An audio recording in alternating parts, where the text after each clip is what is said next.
Assalamualaikum warahmatullahi wabarakatuh. Hari ini kita akan membahas tema 1, subtema 2 untuk kelas 6 di pembelajaran 5 dan 6. Kondisi geografis yang sama membuat negara ASEAN memiliki persamaan dalam kegiatan ekonomi terkait hasil buminya.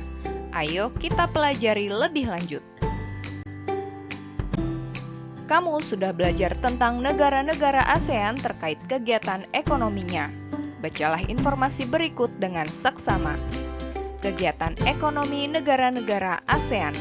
Indonesia mengekspor hasil bumi seperti timah, tembaga, besi, minyak, gas, dan nikel.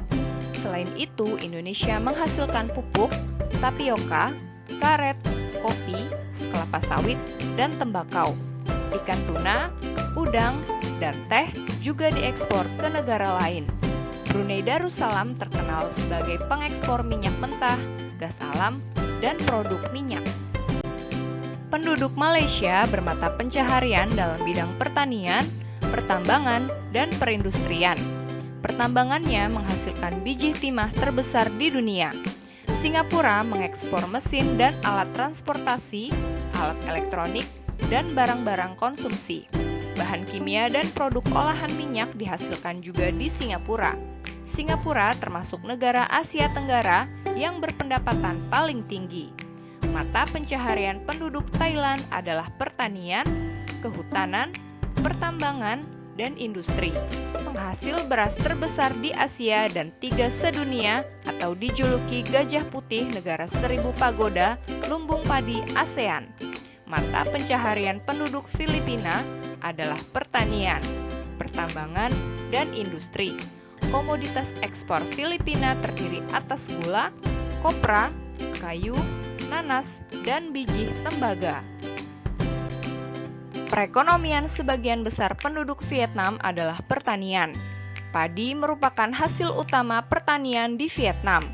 Industri di Vietnam meliputi tekstil, semen, pupuk, kaca, dan ban. Pertambangan di Vietnam menghasilkan emas, biji besi, timah, gamping, fosfat, tungsten atau wolfram, dan seng. Hasil hutannya adalah bambu, kina, kayu, dan kayu manis. Terdapat 2 sungai penting, yaitu Sungai Mekong dan Sungai Songkha. Sebagian besar penghidupan penduduk Kamboja di sektor pertanian. Rakyat Laos hidup di sektor pertanian yang menghasilkan beras, jagung, tembakau, jeruk, dan kopi. Komoditas perdagangan Myanmar meliputi kayu, terutama kayu jati, beras, pupuk, dan berbagai barang kerajinan. Mari kita pilih 2 negara ASEAN dan membandingkannya dalam hal kegiatan ekonomi. Kamu dapat menambah informasi tentang hal tersebut melalui buku di perpustakaan, bertanya kepada guru, atau mencari sumber informasi lainnya. Sekarang kita masuk ke pembelajaran 6. Kamu sudah belajar tentang hewan selama 1 minggu. Banyak hal yang kamu pelajari. Kamu sudah tahu bagaimana hewan berkembang biak dan jenis hewan yang hidup di negara-negara ASEAN. Menarik bukan?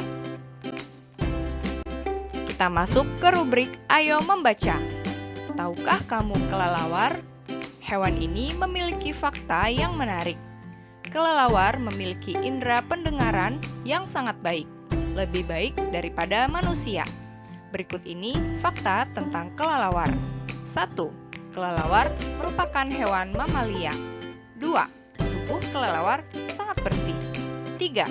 Pada umumnya, kelelawar mempunyai 1 anak dalam 1 tahun. 4. Kelelawar hidup 20-30 tahun. 5. Kelelawar berperan besar dalam penyebaran dan penyerbukan tanaman. 6. Kotoran kelelawar yang menempel pada gua justru akan melestarikan ekosistem, karena pada kotoran tersebut beberapa bakteri dan organisme lain menggantungkan hidup. 7. Kelelawar tidur di siang hari dan mencari makan di malam hari. Selanjutnya, kita menuju rubrik Ayo Menulis. Siti dan teman-temannya diundang menghadiri acara syukuran di rumah Udin. Di sana banyak makanan. Di meja sebelah kiri ada ayam goreng, sate ayam, dan ikan bakar. Di meja sebelah kanan terlihat ada rendang dan soto ayam. Wah, Siti dan teman-temannya bingung memilihnya. Semua terlihat enak. Benny mulai berjalan mengambil 10 tusuk sate ayam, 2 rendang, dan sepotong ikan bakar.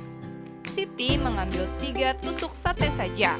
Edo mengingatkan Benny agar mengambil makanan secukupnya saja. Nah, berdasarkan cerita tadi ada 3 pertanyaan. 1. Apa pendapatmu tentang sikap Benny? 2. Apa pendapatmu tentang sikap Siti? 3. Apa pendapatmu tentang sikap Edo? Tulislah jawabanmu di dalam kotak. Kita pahami lagi kelima sila Pancasila berikut. 1. Ketuhanan yang Maha Esa. 2. Kemanusiaan yang adil dan beradab. 3. Persatuan Indonesia. 4. Kerakyatan yang dipimpin oleh hikmat kebijaksanaan dalam permusyawaratan perwakilan. 5. Keadilan sosial bagi seluruh rakyat Indonesia. Apakah yang dilakukan Benny sesuai dengan sila kelima Pancasila? Benny melakukan pemborosan dan hal tersebut tidak baik bagi lingkungan dan keberlangsungan hidup orang banyak. Pemborosan yang dilakukan Benny dapat berakibat langkanya sumber hewani sebagai sumber makanan. Bersikap adil, menghormati hak-hak orang lain, suka memberi pertolongan, tidak boros, tidak bergaya hidup mewah, tidak merugikan kepentingan orang lain, suka bekerja keras, dan menghargai hasil karya orang lain adalah merupakan contoh penerapan sila kelima. Anak-anak semua, kalian tidak boleh mencontoh sikap boros dan berlebihan seperti yang Benny lakukan ya. Kita harus bisa mengendalikan diri agar tidak merugikan orang lain. Kita sudah selesai membahas materi dalam pembelajaran 5 dan 6 di subtema 2. Semoga kalian dapat memahaminya dengan baik ya. Kita akan lanjutkan lagi materi tema 1, subtema 3 pada pembelajaran berikutnya. Wassalamualaikum warahmatullahi wabarakatuh.